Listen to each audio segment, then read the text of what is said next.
As an F&O trader आपको open interest के बारे में पता होना चाहिए, बिकॉज ओपन इंटरेस्ट हमें मार्केट का सेंटिमेंट, लिक्विडिटी एंड मार्केट की स्ट्रेंथ के बारे में बताता है। एंड जाहिर सी बात है, ये तीनों ही चीजें आपको आपकी F&O ट्रेडिंग स्ट्रैटेजी में हेल्प भी कर सकती हैं।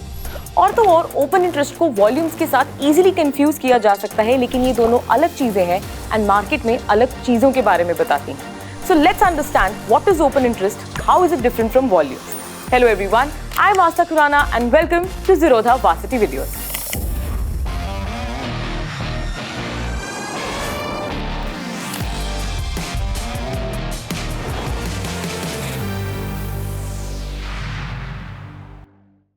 ओपन इंटरेस्ट का बाय डेफिनेशन मतलब है कि फ्यूचर्स या फिर ऑप्शंस के मार्केट में कितने कॉन्ट्रैक्ट्स आउटस्टैंडिंग हैं। Still confused?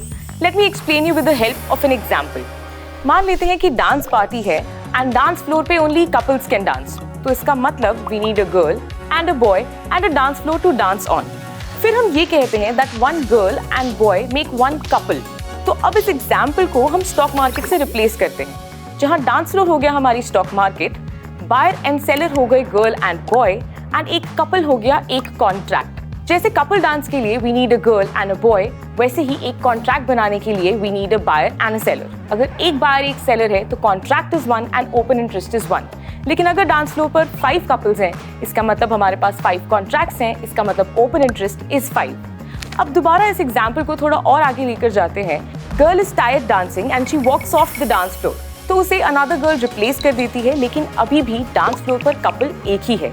ऐसे ही ओपन इंटरेस्ट के कॉन्ट्रैक्ट्स में भी होता है। Sometimes one buyer is replaced by another buyer.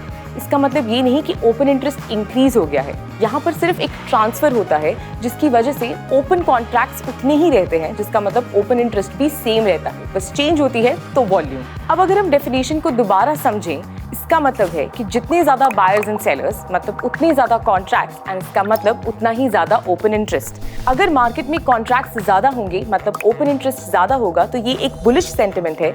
लेकिन अगर मार्केट में ओपन कॉन्ट्रैक्ट्स कम होंगे, इसका मतलब ओपन इंटरेस्ट कम है और ये एक बियरिश सेंटिमेंट है। चलिए ओपन इंटरेस्ट को अब हम स्टॉक मार्केट के एग्जाम्पल से समझते हैं एंड यहाँ पर हम 3 ट्रेडर्स का एग्जाम्पल लेते हैं, Arjun, Neha and Varun. So on day 1 Arjun एक फ्यूचर बाय करता है, तो वहीं नेहा एक फ्यूचर सेल करती है। तो इस केस में 1 बायर एंड 1 सेलर मिलकर एक कॉन्ट्रैक्ट बनाते हैं, इसका मतलब ओपन इंटरेस्ट इज 1। अब नेक्स्ट डे 2 को अर्जुन एक और फ्यूचर बाय करना चाहता है एंड न्यू ट्रेडर वरुण एक फ्यूचर शॉर्ट करता है। अब अर्जुन के पास 2 फ्यूचर्स हैं जिस पर वो लॉन्ग है and Neha 1 future already short करके रखा है एंड वरुण भी 1 फ्यूचर शॉर्ट करता है। इस तरह से हमारे पास 2 लॉन्ग फ्यूचर्स हैं एंड 2 शॉर्ट फ्यूचर्स हैं, मतलब ओपन कॉन्ट्रैक्ट इज 2, मतलब ओपन इंटरेस्ट इज 2। अब डे 3 को नेहा अपनी पोजीशन से एग्जिट करना चाहती है, मतलब अब उसे एक फ्यूचर बाय करना पड़ेगा। तो वहीं वरुण एक और फ्यूचर सेल करना चाहता है। तो अब हमारे पास 2 फ्यूचर लॉन्ग हैं जो अर्जुन के पास हैं एंड 2 फ्यूचर शॉर्ट्स हैं जो वरुण के पास हैं। तो ओपन कॉन्ट्रैक्ट इज 2, इसका मतलब ओपन इंटरेस्ट इज 2। अब इस केस में कोई न्यू कॉन्ट्रैक्ट फॉर्म नहीं हुआ, बल्कि सिंपल ट्रांसफर हुआ between Neha and Varun. That is why open interest इस केस में सेम ही रहेगा। अब लास्ट डे 4 को दोनों अर्जुन एंड वरुण अपनी एक फ्यूचर पोजीशन को क्लोज करना चाहते हैं, मतलब अर्जुन अपनी एक फ्यूचर को सेल करेगा एंड वरुण एक फ्यूचर को बाय करेगा। तो जब दोनों ही existing buyer and sellers position को स्क्वायर ऑफ करते हैं तो ओपन कॉन्ट्रैक्ट्स रिड्यूस होते हैं। इसका मतलब अब open contract is reduced to 1 and open interest in this case is only 1। तो बेसिकली हमने इस एग्जाम्पल से ये समझा कि जब new buyers and sellers market में आते हैं, इसका मतलब न्यू कॉन्ट्रैक्ट्स फॉर्म हो रहे हैं, ओपन इंटरेस्ट इंक्रीज हो रहा है एंड ये एक बुलिश सेंटिमेंट है। लेकिन वहीं अगर buyers and sellers, existing buyers and sellers market में से एग्जिट कर रहे हैं, तो कॉन्ट्रैक्ट्स रिड्यूस होते हैं, ओपन इंटरेस्ट भी रिड्यूस होता है और ये एक बियरिश सेंटिमेंट है। लेकिन कई बार हमारे पास सिंपल ट्रांसफर भी होता है, जैसे नेहा और वरुण के केस में हुआ।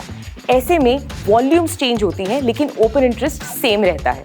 अब ओपन इंटरेस्ट का डेटा आप काफ़ी वेबसाइट्स पर देख सकते हो, जैसे कि सेंसिबल या फिर आप NSE की वेबसाइट पर भी देख सकते हो। यहाँ पर आपको ओपन इंटरेस्ट के डेटा के साथ साथ चेंज इन ओपन इंटरेस्ट कितना है and percentage change in open interest कितना है, ये भी देखने को मिलता है। अगर तो ये नंबर पॉजिटिव है, इसका मतलब ओपन कॉन्ट्रैक्ट्स यानी कि ओपन इंटरेस्ट इंक्रीज हो रहे हैं। लेकिन अगर ये नंबर नेगेटिव है, इसका मतलब open contracts and open interest reduce हो रहे हैं। अब हम समझते हैं कि ओपन इंटरेस्ट एंड वॉल्यूम में डिफरेंस क्या है।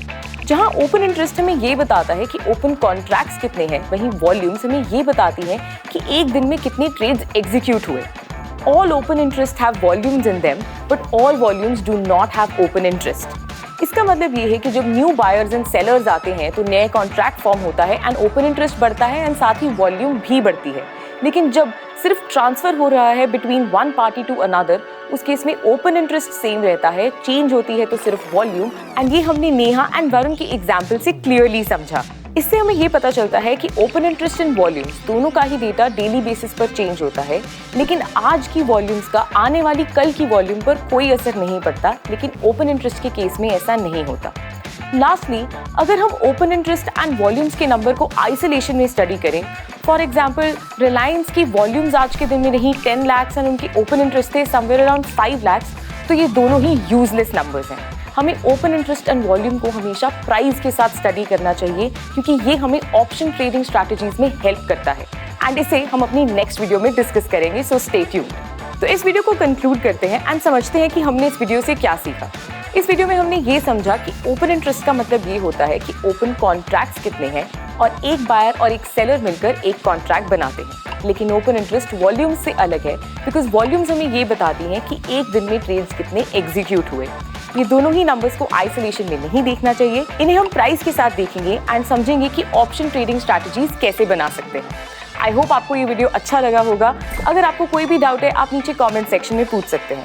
मिलते हैं अगली वीडियो में, तब तक के लिए हैप्पी इन्वेस्टिंग।